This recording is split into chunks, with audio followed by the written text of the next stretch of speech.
జనవరి 1వ తేదీన మర్చిపోకుండా కొబ్బరికాయతో ఇలా చెయ్యండి. కొత్త సంవత్సరంలో కూర్చొని తిన్నా తరగని ఆస్తి వస్తుందన్నమాట. అలానే కాకుండా అద్భుతమైన ఫలితాలను చూడగలుగుతారండి. ఎందుకంటే కొబ్బరికాయ పరిహారం అనేది చాలా చాలా శక్తివంతమైనది. మనకుండే ఇబ్బందులు పోవాలన్నా, అలానే కాకుండా మనకు బాగా కలిసి రావాలన్నా, కొత్త సంవత్సరంలో ఎలాంటి ఇబ్బందులు ఉండకూడదు, కష్టాలు రాకూడదు, బాధలు పడకూడదండి. ఇప్పటికే ఈ పాత సంవత్సరంలో మేము చాలా కష్టాలు అనుభవించామండి 2025 సంవత్సరంలో. కానీ 2026 మాకు బాగా అనుకూలించాలండి, ఇబ్బంది ఉండకూడదు అనుకుంటారు కదా. అలాంటి వాళ్ళు గుర్తుపెట్టుకుని ఏంటంటే గనక మీరు ఈ పరిహారం చేసుకోండి. ఎంతలా రిజల్ట్ వస్తుందంటే గనక ఆశ్చర్యపోతారండి. ఖచ్చితంగా మార్పు అనేది ఉంటుందని మనకు పురాణ గ్రంథాల్లో చెప్పబడుతుంది. ఒక కొబ్బరికాయ ఏంటంటే గనక మన జీవితాన్ని మార్చేంత శక్తి కొబ్బరికాయలో ఉంటుంది. కొబ్బరికాయ మనం దేవుడికి కొడతాము, కొట్టమని చెప్పట్లేదు. అలానే కొబ్బరికాయతో మనం దిష్టి కూడా తీసుకుంటామండి. ఎందుకు దిష్టి తీసుకుంటాము? మన మీద ఉండే చెడంతా కూడా పోవాలని మనం దిష్టి తీసుకుంటాం కదా. అలానే కాకుండా మనకు మంచి జరగాలని కూడా మనం ఏంటంటే కొబ్బరికాయతో పరిహారం చేస్తాం కదండి. అందుకే కొబ్బరికాయ పరిహారం అనేది ఖచ్చితంగా ఆచరించండి. ఎలా చేయాలో తెలుసుకునే ముందు ఒక చిన్న రిక్వెస్ట్ అండి. వీడియోకి ఒక లైక్ ఇచ్చి ఛానల్ని కొత్తగా చూస్తున్నట్టయితే సబ్స్క్రైబ్ చేసుకోండి. ఇక ఆ తర్వాత ఏంటంటే కనుక అంటే ఈ జనవరి 1 మనకు గురువారంతో వస్తుంది కాబట్టి ఉదయాన్నే నిద్ర లేవండి, శుచిగా స్నాన కార్యక్రమాలు చేసుకోండి, ఇంటిని వాకిలినంతా కూడా శుభ్రం చేసుకోండి. అలానే కాకుండా మీరు ఇదంతా కూడా క్లీన్ చేసుకున్న తర్వాత ఇంట్లో పసుపు నీళ్లు చల్లుకోండి, గుమ్మాలకు పసుపు రాసి కుంకుమతో బొట్టు పెట్టుకోండి. అంటే కొంతమందికి సెంటిమెంట్స్ ఉంటాయండి. అంటే మన ఇల్లు ఎంత అందంగా ఉంటుందో, మనం ఎంత చక్కగా ఉంటామో అలా మనకు కొత్త సంవత్సరం అంతా కూడా పాజిటివ్ వైబ్స్ అనేవి ఉంటూ ఉంటాయని నమ్ముతూ ఉంటారు. కొంతమంది ఏంటంటే కనుక కేవలం కొత్త బట్టలు వేసుకోవటం, స్నానం చేయటం, ఆ తర్వాత ఏంటంటే ఇంకా గుడికి వెళ్ళటం, ఇంట్లో దీపం పెట్టుకోవడం చేస్తూ ఉంటారు. మీరు ఎలా చేయాలనుకుంటే అలా చేసేయండి. అంటే దీపధూప నైవేద్యాలతో లక్ష్మీదేవిని పూజించవచ్చు, శివపార్వతులను కూడా పూజించవచ్చు. అలానే కాకుండా ఇంకొకటి ఏంటంటే కనుక మీరు ఇలా ఇంట్లో పూజ చేసుకుని ఖచ్చితంగా నైవేద్యం పెట్టండి. పాలతో చేసిన నైవేద్యం పెడితే కొత్త సంవత్సరం అంటే 1వ తేదీ చాలా మంచిదండి. ఎందుకంటే చాలా అద్భుతమైన ఫలితాలు ఉంటాయన్నమాట. ఈ గురువారంతో కలిసి వస్తున్న 1వ తేదీ రోజున ఏంటంటే కనుక పాల నైవేద్యము అంటే పాల పాయసం కావచ్చు, పాలతో చేసిన ఏదైనా సరేనండి, నైవేద్యం ఏదైనా సరే చెయ్యండి. ఆ నైవేద్యం పెట్టినప్పుడు కూడా మీరు ఏంటంటే కనుక కొబ్బరికాయను కొట్టండి. అంటే భగవంతుడికి కొబ్బరికాయ కొట్టండి ఖచ్చితంగా. మీరు శివపార్వతులను పూజించిన, ఇంట్లో లక్ష్మీదేవిని పూజించుకున్న దీప ధూప నైవేద్యాలతో కొబ్బరికాయ కొట్టడం, అరటిపళ్ళను నైవేద్యంగా పెట్టడం, అలానే కాకుండా పాలతో చేసిన నైవేద్యం కూడా పెట్టుకోవటం, దీపారాధన చేసుకోవటం, ఇదంతా కూడా చేయాలన్నమాట. ఇలా చక్కగా చేయండి. కానీ దీపం పెట్టేటప్పుడు మీరు ఈరోజు పసుపు రంగులో ఉండే బట్టలు కానీ, అంటే అలానే కాకుండా ఇంకొకటి ఏంటంటే కనుక పింక్ కలర్లో ఉండే బట్టలు కానీ ధరిస్తే సంవత్సరం అంతా కూడా చక్కగా యోగిస్తుంది. చాలా మంచి రిజల్ట్ అయితే వస్తుందన్నమాట. ఇలా చేసుకుని తులసికోట దగ్గర కూడా దీపారాధన చేసుకోవటం, అలానే కాకుండా ఇంకొకటి ఏంటంటే కనుక అక్కడ కూడా దీపం పెట్టుకోవటం, నీటిని సమర్పించడం, ప్రదక్షిణలు చేయటం, తులసమ్మను తాకటం, ఇదంతా కూడా చేసుకుంటే మంచి రిజల్ట్ అయితే పొందొచ్చు అనమాట. ఇలా ఇంట్లో మీరు పూజ చేసుకుని దగ్గరలో ఉండే ఆలయానికి వెళ్ళండి. అక్కడికి వెళ్ళేసి ఏంటంటే కనుక ఇలా ఈ విధంగా అండి చక్కగా పూజ చేసుకోండి. అర్చన చేయించుకుని ఏంటంటే కనుక కాసేపు గుళ్ళో కూర్చోండి. ప్రశాంతంగా ఏంటంటే కనుక మనసు విప్పి భగవంతుడితో మాట్లాడండి. మీకుండే కష్టాలు చెప్పుకోండి, బాధలు చెప్పుకోండి, అన్నీ కూడా భగవంతుడితో పంచుకోండి. అలా పంచుకొని కాసేపు ఏంటంటే కనుక ఆలయంలోనే కూర్చోండి. కొంచెం ఏంటంటే కనుక అలా కూర్చోవటం వల్ల భగవంతుడి యొక్క ఆశీస్సులు మన పైన ఎల్లప్పుడూ ఉంటాయన్నమాట. ఇలా చేసిన తర్వాత ఏంటంటే మళ్ళీ తిరిగి ఇంటికి వచ్చిన తర్వాతే కొబ్బరికాయ పరిహారం చేసుకోండి. ఈ కొబ్బరికాయ పరిహారానికి సమయం, సందర్భం అంటూ ఏమీ లేదండి. ఎప్పుడు చేసిన ఫలితం వస్తుందన్నమాట. ఇది ఎందుకు చేయాలనేది ఇప్పుడు మనం చూద్దామండి. మనకి ఏముంటుందండి, అందరి మనసుల్లో ఏముంటుంది, 2026 సంవత్సరం మనకు బాగా అనుకూలించాలి, ఇబ్బందులు ఉండకూడదు, ఎలాంటి సమస్యలు రాకూడదు. ఇవేంటంటే ఇంట్లో నుంచి ఒక మనిషి బయటికి వెళితే ఇంటికి తిరిగి వచ్చేంత వరకు కూడా మనకు ఎన్ని టెన్షన్స్ ఉంటాయండి, అసలు చెప్పుకోలేము. మన టెన్షన్ మామూలుగా ఉండదు కదా. అలాంటి వాటి నుంచి కూడా మనం బయటపడాలన్నా, ఆ సమస్యలు రాకుండా ఉండాలన్నా, ఎలాంటి ఇబ్బందులు మనకు కలగకూడదు, మనం బాగుండాలి, హ్యాపీగా ఉండాలి. ఈ 2026 మాకు బాగా అనుకూలించాలండి, మేము 2025లో నరకం చూసామండి అనుకుంటారు కదా. అలాంటి వాళ్ళు మాత్రం గుర్తుపెట్టుకొని కొబ్బరికాయ పరిహారం చేయండి. ఇప్పుడు ఉండే ఈ యొక్క అంటే సమాజ ప్రకారం మనం గమనించుకున్న ఏంటంటే కనుక చెడు దిష్టి, కను దిష్టి, దిష్టి దోషాలు ఎక్కువైపోయాయి. ఈ దిష్టి వల్ల కూడా ఏంటంటే మనం లైఫ్లో ముందుకు వెళ్ళలేకపోతున్నాం, చాలా ఇబ్బంది పడిపోతున్నాం, బాధపడుతున్నాం. ఎవరికి మన యొక్క సమస్య చెప్పుకుందాం అనుకున్నా కానీ చుట్టూదా మన శత్రువులే ఉన్నారు, కానీ మనకు మిత్రువులు లేరు కదా. అలా కూడా మీరు ఏంటంటే కనుక గుర్తుపెట్టుకోండి. ఇలా మీకు మీరే అంటే మంచి చేసుకోవాలన్నా, మీరు చక్కగా పాజిటివ్గా ఉండాలన్నా సరే ఒక కొబ్బరికాయని తీసుకోండి. ఇక్కడ చూయించే విధంగా చేసేసుకోండి, ఖచ్చితంగా మార్పు ఉంటుంది. ఒక రకంగా చెప్పాలంటే కనుక కనుదిష్టిని తొలగించుకోవటానికి, నరదిష్టిని తొలగించుకోవటానికి, నరదిష్టి నుంచి మీరు బయటపడటానికి, నరదిష్టి అనేది మళ్ళీ మళ్ళీ మీకు తాకకుండా ఉండటానికి జనవరి 1వ రోజున ఈ పరిహారం చేసుకుంటే 2026 సంవత్సరం మొత్తం కూడా మీకు బాగుంటుందన్నమాట, ఇబ్బంది ఉండదన్నమాట. అలానే కాకుండా ఏంటంటే కనుక మీరు చేసే ప్రతి పని కూడా మీకు అనుకూలిస్తుంది, సిద్ధిస్తుంది. చాలా మంచి రిజల్ట్‌ని తెచ్చిపెడుతుంది. మీ జీవితాన్ని మార్చేస్తుంది. మీకేంటంటే గనక దైవానుగ్రహాన్ని కూడా కలిగిస్తుందండి. అందుకే కొబ్బరికాయని తీసుకొని, కొంచెం కుంకుమ తీసుకొని, అందులో నీళ్లను కలిపి స్వస్తిక్ గుర్తు వేసి మీరు ఇంట్లో నుంచి బయటికి వచ్చి వేప చెట్టు దగ్గరికి వెళ్ళండి. వేప చెట్టు కూడా దేవతా వృక్షంగా పరిగణిస్తారు. వేప చెట్టు కూడా అతీత శక్తులుంటాయి కాబట్టి ఇంటి నుంచి దూరంగా ఉండే వేప చెట్టు దగ్గరికి వెళ్ళి మీకుండే ఇబ్బందులన్నీ కూడా మీరు సంకల్పం చెప్పుకుంటూ ఈ కొబ్బరికాయని తల చుట్టూతా 11 సార్లు తిప్పి ఆ కొబ్బరికాయని ముక్కలుగా అక్కడే పగలగొట్టి వచ్చేయండి. ధన సమస్య ఉంటే కూడా అది కూడా చెప్పుకోవచ్చు. నరకం ఏదైనా అనుభవిస్తున్నాం, ఎవరికి చెప్పుకోలేమనుకునే ఇబ్బందులు కూడా అవి కూడా చెప్పుకోవచ్చు. అలా కూడా ఏంటంటే కనుక పరిహారం చేయొచ్చు అనమాట. ఎలా ఏ పరిహారం ఏంటంటే కనుక చేసుకోవటం వల్ల ఎంత బాగుంటుందంటే అంత బాగుంటుంది. పాజిటివ్ వైబ్స్ ఉంటాయి, పాజిటివ్ రిజల్ట్ వస్తుంది, నెగిటివిటీ అంతా కూడా దూరం అయిపోతుంది. అలానే కాకుండా దైవానుగ్రహం కలుగుతుంది. ఈ రోజున ముఖ్యంగా ఏంటంటే కనుక మనందరికీ తెలిసిందే కదా, ఈ అంటే 1వ తేదీ ఏది చేసుకున్నా కానీ సంవత్సరం అంతా కూడా ఆ యొక్క ఫలితాలను అయితే మనం చూడగలుగుతాం. మనం చెడుని తీసేస్తున్నాం కాబట్టి మంచి ఫలితాలను చూడొచ్చు. ధన సమస్య అంటే పూర్తిగా తొలగిపోవాలని చెప్పుకుంటున్నాం కాబట్టి డబ్బు అనేది రావచ్చు, ఏదో ఒక రూపంలో ధనం అనేది మనకు వరించవచ్చు. అలానే కాకుండా అష్టదరిద్రాలు పోవచ్చు, అష్టైశ్వర్యాలు కూడా మనకు కలిసి రావచ్చు.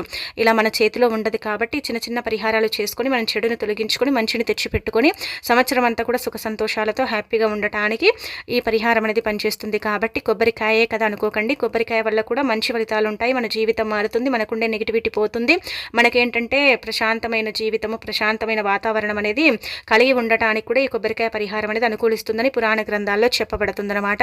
తప్పనిసరిగా ఆచరించేసి ఫలితం అనేది పొందండి. అలానే కాకుండా మార్పుని మీరు మీ కళ్ళతో చూసి ఆశ్చర్యపోతారని చెప్పుకోదగ్గ విషయం అనమాట అండి. ఇది చెడు దిష్టిని, కనుదిష్టిని పోగొట్టుకోవడానికి ఉపయోగపడే పరిహారం. అలానే కాకుండా నరదిష్టితో విపరీతంగా మీరు సఫర్ అవుతున్నా, ఇబ్బంది పడుతున్నా సరే ఆ నరదిష్టిని కూడా మీరు తొలగించుకోవడానికి కొబ్బరికాయ పరిహారం అయితే చక్కగా పనిచేస్తుందన్నమాట. మహా అంటే ఒక 10 రూపాయలు, 5 రూపాయలు అంటే 10-15 రూపాయలు పెడితే కొబ్బరికాయ వస్తుందండి. 20 రూపాయలు అనుకోండి, తెచ్చుకున్నామా, పరిహారం చేసుకున్నామా, మనకు అనుకూలించేలాగా మనం సంవత్సరాన్ని మార్చుకున్నామా, అలానే కాకుండా మనకు కలిసి వచ్చేలాగా మనం ఏంటంటే కనుక చక్కగా అంటే ఈరోజు పరిహారం చేశామా, ఇంకా మనము అంటే ఫలితాన్ని పొందామా అన్నట్టుగా ఉండాలి. అంతేకాని మనం ఇలా చేసినట్టు అలా చేసినట్టు అందరికీ చెప్పుకొని తిరుగుతూ ఉంటే మనకు ఫలితాలు అయితే రావన్నమాట. ఇది కూడా గుర్తుపెట్టుకోండి. ఇంట్లో కూడా కొబ్బరికాయ కొట్టిన తర్వాత ఏంటంటే కనుక దేవుడికి కొబ్బరికాయ కొట్టేటప్పుడు కూడా సంకల్పం చెప్పుకోండి. సంవత్సరం అంతా కూడా బాగుండాలని కొబ్బరికాయ కొడతాం. మనం బయటికి వెళ్ళి కూడా మన నరదిష్టి, చెడు దిష్టి పోవాలని మనం కొబ్బరికాయ కొడతాం కాబట్టి మనకు మంచి జరుగుతుంది కానీ చెడు జరగదు. చాలా మంది అనుకోవచ్చు కొబ్బరికాయ వల్ల ఇంత జరుగుతుందా అంటే ఖచ్చితంగా జరిగి తీరుతుంది. మనం చేస్తేనే కదా మనకు అర్థమైపోతుంది, చేసుకుంటేనే మనకు ఫలితం వస్తుందన్నమాట. అందుకే ఈ కొబ్బరికాయ పరిహారాన్ని అయితే మీరు మర్చిపోకుండా ఆచరించండి. ఇది మొదటి పరిహారం. ఇక రెండోది వచ్చేసి ఏంటంటే కనుక ఈ రోజు ఈ పరిహారం అంటే ఇది లక్ష్మీదేవికి అత్యంత ప్రీతికరమైన పరిహారం అనుకోవచ్చు. అలానే కాకుండా ధనాన్ని ఆకర్షించేంత శక్తి ఉండే పరిహారం అని కూడా అనుకోవచ్చు. మనకేం కావాలండి, డబ్బు ఉంటే ప్రతి సమస్యకు అంటే పరిష్కారం అనేది లభిస్తుంది. డబ్బు లేదనుకోండి పేదరికంలో పడిపోతాం, సమస్యలు అనేవి పెరిగిపోతూ ఉంటాయి. ధనం రావాలి, సుఖ సంతోషాలు కలగాలి, మనం బాగుండాలి, మనకి ఇబ్బంది ఉండకూడదు అనుకునేవారు ఈ యొక్క 1వ తేదీ రోజున ఏంటంటే కనుక యాలకులు ఇంటికి కొని తెచ్చుకోండి. యాలకులు లక్ష్మీకారంగా అంటే లక్ష్మీకారకంగా భావిస్తారు. లక్ష్మీదేవి రూపంగా చెప్తూ ఉంటాయి గ్రంథాలు. అంటే ఈ యొక్క సుగంధ ద్రవ్యాల్లో యాలకులకు అత్యంత శక్తి ఉంటుందన్నమాట. యాలకులతో మనం ఏది చేసుకున్నా కానీ మనకు బాగా కలిసి వస్తుంది. యాలకుల పరిహారం కూడా మనకు అనుకూలిస్తుంది, సిద్ధిస్తుంది, మంచి రిజల్ట్ని తెచ్చిపెట్టడానికి కూడా అవకాశం ఉంటుందన్నమాట. అందుకే యాలకులని కొని తెచ్చుకోండి. అంటే ఒక ప్యాకెట్ చిన్నది కొని తెచ్చుకోండి.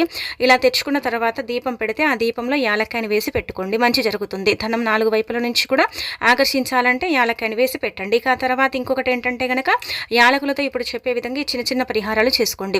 అన్ని చేయమని చెప్పట్లేదు, అలా అని ఏంటంటే కనుక ఏది కూడా చేసుకోకుండా ఉండకండి అని కూడా చెప్పట్లేదు. ఎందుకంటే యాలకుల పరిహారం ఎప్పుడు కూడా మనకు పనిచేస్తుంది, ఎప్పుడైనా సరే మనకు సిద్ధిస్తుంది, మంచి రిజల్ట్ని ఇస్తుంది కానీ చెడు రిజల్ట్ని అయితే ఇవ్వదనమాట. అంతటి శక్తి యాలకులకు ఉంటుందన్నమాట అండి. యాలకులు ఏంటంటే కనుక లక్ష్మీ రూపంగా భావిస్తారు కాబట్టి 21 యాలకులను తీసుకొని పసుపు రంగు తాడుకు కుచ్చి మాలలాగా చేసేసి ఏంటంటే దండను తయారు చేసుకొని అది లక్ష్మీదేవి చిత్రపటానికి ఈ రోజంతా కూడా వేసేసి మీరు పెట్టేసి ఇంకా మరుసటి రోజు తీసి బీరువాలో దాచుకుంటే ధనానికి లోటు ఉండదండి. నిజం చెప్పాలంటే కనుక ధనం వస్తుంది. ఒకవేళ మేము వ్యాపారం చేస్తున్నామండి, అక్కడ ఏంటంటే కనుక వ్యాపారం చాలా వరకు కూడా మందగించిందండి, వ్యాపార పరంగా మాకు ఎలాంటి అంటే లాభాలు లేవండి, అసలు ఈ వ్యాపారం వల్ల మేము చాలా అంటే ఇబ్బంది పడిపోతున్నామని బాధపడతారు కదా, అలాంటి వాళ్ళు గుర్తుపెట్టుకోండి. ఈ 21 యాలకుల మాల మనం చేసి అమ్మవారికి వేస్తాం కదా, అలా వేసిన తర్వాత 21 మాలకుల అంటే మాలను తీసుకొని అందులో కొంచెం అంత పచ్చకర్పూరం పెట్టి ఒక వస్త్రంలో మూట కట్టి మీ గల్లా పెట్టెలో పెట్టుకోండి. మీరేంటంటే కనుక పని చేస్తారు కదా, అంటే షాపులు ఉంటాయి, ఇలా ఉంటాయి కదండి, మనకుండే బిజినెస్ అంటే షాపు కావచ్చు, ఇంకేదైనా కావచ్చు, ఒక కొట్టు కావచ్చు, ఏదైనా సరేనండి, అక్కడ ఏంటంటే కనుక గల్లా పెట్టెలు ఉంటాయి కదా, అక్కడ పెట్టడం వల్ల ఏంటంటే కనుక ముందు మన వ్యాపారం ఎలా ఉంటుందో మళ్ళీ ఇప్పుడు మన వ్యాపారం అలా ఉంటుంది. అలా మంచి ఫలితాన్ని అయితే మనం చూడొచ్చు. కాబట్టి ఇది ఖచ్చితంగా ఏంటంటే గనక ఆచరించేసి ఫలితం పొందండి. 21 యాలకులే అనుకుంటాం, కానీ ఆ 21 యాలకులు సంవత్సరం పొడుగునా మనకి ఏంటంటే గనక చక్కగా అనుగ్రహాన్ని ఇస్తూ ఉంటాయి. దైవానుగ్రహాన్ని ఇస్తాయి, అనుగ్రహాన్ని ఇస్తాయి. లక్ష్మీదేవి మన ఇంట్లోనే ఉండేలాగా చేస్తాయి. ఆ తల్లి మన ఇంట్లోనే ఏంటంటే గనక తిష్ట వేసుకుని కూర్చునేలాగా చేస్తాయి అనమాట. ఇది చాలా చాలా శక్తివంతమైన పరిహారం. 100లో 99% మంది చేస్తారు. అంటే ఎందుకంటే గనక ఇది చాలా పవిత్రమైనదండి. ఒక్కసారి చేసి గనక మనం బీరువాలో పెట్టుకున్న సంవత్సరం పొడుగున ఇవేం పాడైపోవు, ఇవేం చెడిపోవు. అలానే మనం గల్లాపెట్టెలో పెట్టుకున్న సంవత్సరం పొడుగున ఉంటాయి. మనం తీసి చూడాల్సిన అవసరం లేదు. ఎందుకంటే మనం నియమంతో అంటే నిష్టతో చేస్తాం కాబట్టి అవి పాడైపోవు అనమాట. ఎప్పుడు కూడా ఏదో పైపైన చేసుకుంటే అవి పుచ్చిపోతాయి. కానీ మనం ఏదైనా సరే మనసు పెట్టి చేసుకున్నాం అనుకోండి, అవి పాడయ్యే ప్రసక్తే ఉండదనమాట. అంత చక్కటి ఫలితాన్ని అయితే ఇస్తాయండి. మర్చిపోకుండా ఏంటంటే కనుక చెయ్యండి. ఇక మీ జీవితాన్ని మీ చేతులతోనే మార్చుకోండి. మీ వ్యాపారం ఏంటంటే కనుక చక్కగా ఏంటంటే లాభాల బాటలో ప్రయాణించేలాగా చేసుకోండి. ఇంట్లో కూడా సంపద పెరిగేలాగా చేసుకోండి. యాలకులే కదా, యాలకుల వల్ల ఏం జరుగుతుంది అనుకోకండి. యాలకుల వల్ల చాలా జరుగుతాయి. బిచ్చగాడు సైతం ఏంటంటే కనుక కుబేరుడుగా మారటానికి యాలకుల మాల ఉపయోగపడుతుంది. దరిద్రుడు కూడా ధనవంతుడు అవ్వటానికి యాలకుల మాల ఉపయోగపడుతుంది. చాలా మంది కూడా అండి పెద్ద పెద్ద వాళ్ళు ఉంటారు కదా, ఈ కోటీశ్వరులు కొంతమంది ఏంటంటే కనుక మునులు సాధువులు ఇలాంటి పరిహారం చేస్తారు. ఇలా చేస్తేనే ధనం వస్తుంది. చాలా మంది అంటే గల్లాపేటలో ఉంటుందండి, మార్వాడిస్ కావచ్చు, మిగతా వాళ్ళు ఎవరైనా సరేనండి, యాలకుల మాల ఏంటంటే కనుక కట్టి అమ్మవారికి సమర్పించి ఆ తర్వాత వాటిని తీసి ఏంటంటే దాస్తూ ఉంటారనమాట. అలా దాయటం వల్ల, అలా చేయటం వల్ల ఫలితం ఎక్కువగా ఉంటుందని భావిస్తూ ఉంటారు. కాబట్టి మరి మీరు కూడా ఏంటంటే కనుక ఈ విధంగా చేసేసుకోండి, సరిపోతుందనమాట. లక్ష్మీదేవి ఎక్కడ ఉండదండి. మీరు ఎక్కడైతే యాలకుల మాలను పెడతారో అక్కడ ఖచ్చితంగా లక్ష్మీదేవి ఉంటుందన్నమాట. అక్కడే లక్ష్మీదేవి ఏంటంటే కనుక తిష్ట వేసుకుని కూర్చుంటుందని కూడా మనకు పురాణ గ్రంథాల్లో చెప్పబడుతుందన్నమాట. పూర్వకాలంలో మన పూర్వీకులు ఈ విధంగా ఆచరించేవారని చెప్పడం జరుగుతుంది. ఇప్పటికి కూడా ఇది ఆచరణలో ఉంది, చాలామంది చేస్తారు. ముఖ్యంగా 1వ తేదీన చేసుకుంటే ఇంకా మంచిది. 1వ తేదీన చేసుకోవటం వల్ల మంచి రిజల్ట్ అయితే పొందే అవకాశం అయితే ఉంటుందని చెప్పుకోదగ్గ విషయం. కాబట్టి తప్పనిసరిగా ప్రయత్నించండి. ఇంక ఇందులో ఎలాంటి సందేహాలు అయితే పెట్టుకోకండి. యాలకులు తెచ్చుకోండి, ఈ విధంగా చేసుకోండి. యాలకులతో పాటు లక్ష్మీదేవి కూడా మీ ఇంట్లోనే ఉండిపోతుంది. మీరు పెట్టే దగ్గర ఏంటంటే కనుక ఆ తల్లి చల్లని దయ ఉంటుంది, కటాక్షం ఉంటుంది, అనుగ్రహం ఉంటుంది. 4 వైపుల నుంచి కూడా ధనాన్ని ప్రసాదిస్తుంది. డబ్బు లేక నరకం చూసే వారికి డబ్బుని కూడా అందిస్తుంది. ఇలా మనం చెప్పుకుంటూ పోతే చాలానే జరుగుతాయండి.